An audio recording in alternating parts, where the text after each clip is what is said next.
लोगोफोर नोंथांमोना मिथिबाय जानो हागौ बे भिडिअनि क्लिपआव सोरनि भिडिअ दंमोन। थ' लोगोफोर आं बिनि बागै एसे बुंनायदों। थ' लोगोफोर गिबियावनो खुलुमबाय आरो आंनि बे मिस्टार सुबिन्दा इउटुब चेनेल नोंथांमोनखौ फिन खेबसेबाव आंनि गोसो गोरबोनिफ्राय बरायहरनाय थाबाय। बिदिब्ला बारा बुङालासिनो आङो भिडिअ ससे क्लिप देखायबावनोसै, नोंथांमोना मोजाङै नायनानै लाबानो जाबाय।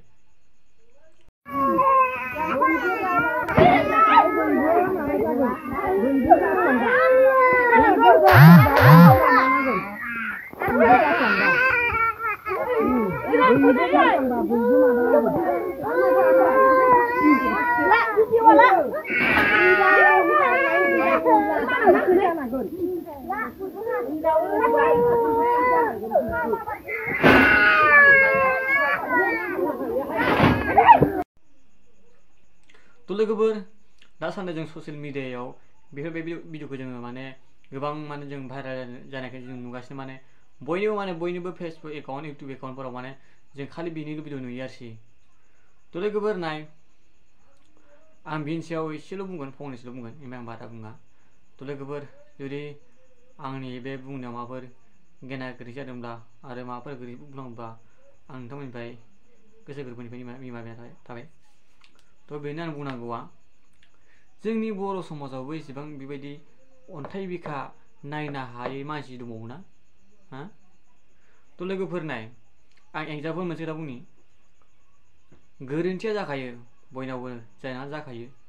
नाथाय बै गोरोन्थिखौ सुद्रायनो थाखाय जोंनावथ' मोनसे दिमाग दंना हा?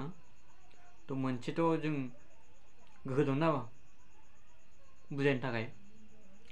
नाय, गोरोन्थि जादों होननानै बेखौ जों साजा होनांगौआ जोंनि खामानि नङा। जोंनि मेन खामानिया जाबाय गोरोन्थि जानायखौ जोङो सुद्रायनो थाखायसो जोंनो नांगौ। ओमफ्राय बिथांजोआ बे जेनेबा जानो हागौ गुबुन हौवाजों थांदोंमोन, सोरबाजों दोनखाजादोंमोन हा? बेनिफ्राय बेखौ जों गोरोन्थि नुनानै जों बेखौ खानायखौ हाना होबा बे माबा मोनसे जोंनि मुलाम्फा जागोन नामा? हा? जाया लोगोफोर, जाया रायजो राजा नोंथांमोन, बिदिबा जिबनावबो जाया। जोङो सोरबा सासेखौ जों खानाय हानानै सोरखौबा जों सेन्देल माला गानहोनानै जोङो लासिं सिं फोनाङोब्ला जोंनाव माबाफोर उनत्ति जागोन नामा? जेबो जाया। जोङो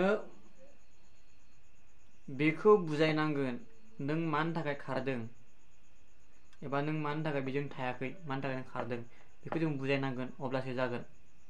जोङो नंखाय बंखाय जों बेफोरबायदि खानाय हानाय मा हानायजों जोङो जेबो रावखौबो जों बुजायनो हाया। दा हमना ला, बे सासे खारदों, गाबोन समफोर फैलायबाय सासे मानसि, आरो बैखौबो नों बेबायदि खानो हागोन नामा? हा? तो लोगोफोर आं बेनो, आं बारा गोलाव बुङा, मानो होनबा बांद्राय गोलावखौ बुंनां एसेबां आंनाव गोहो मेलेम गैया। तो बेनिखायनो नोंथांमोनखौ आङो आंनि गोसो गोरबोनिफ्राय खावलायो, माबाफोर गेना गोरोन्थि बुंदोंबा आङो निमाहा थाबाय। आं बेखौनो खावलायोदि नोंथांमोना रायजो राजा नोंथांमोना, मानो होनबा गोरोन्थि मावनायखौ एसे बुजायनानैबो जों दोननो हायो, जाहाथे इयुनाव बेफोरबायदि खामानि मावोब्ला जोङो नेक्स्ट टाइमाव जों बेलेग बेबस्था लानाय जागोन, जों बेखौ बुंनो हायो। तो जों सिदा सिदि जों माने खाना हानाय माबाफोर खालामनाय जों बेखौ माने जों फार्स्टआवनो खालामोबा जोंनि जेबो मान सनमान थाया। तो लोगोफोर बेनो आंनि बुंनांगौआ। माबाफोर जुदि आं गेना गोरोन्थि बुंफ्लांदोंबा नोंथांमोननिफ्राय निमाहा बिनाय थाबाय। बाय बाय।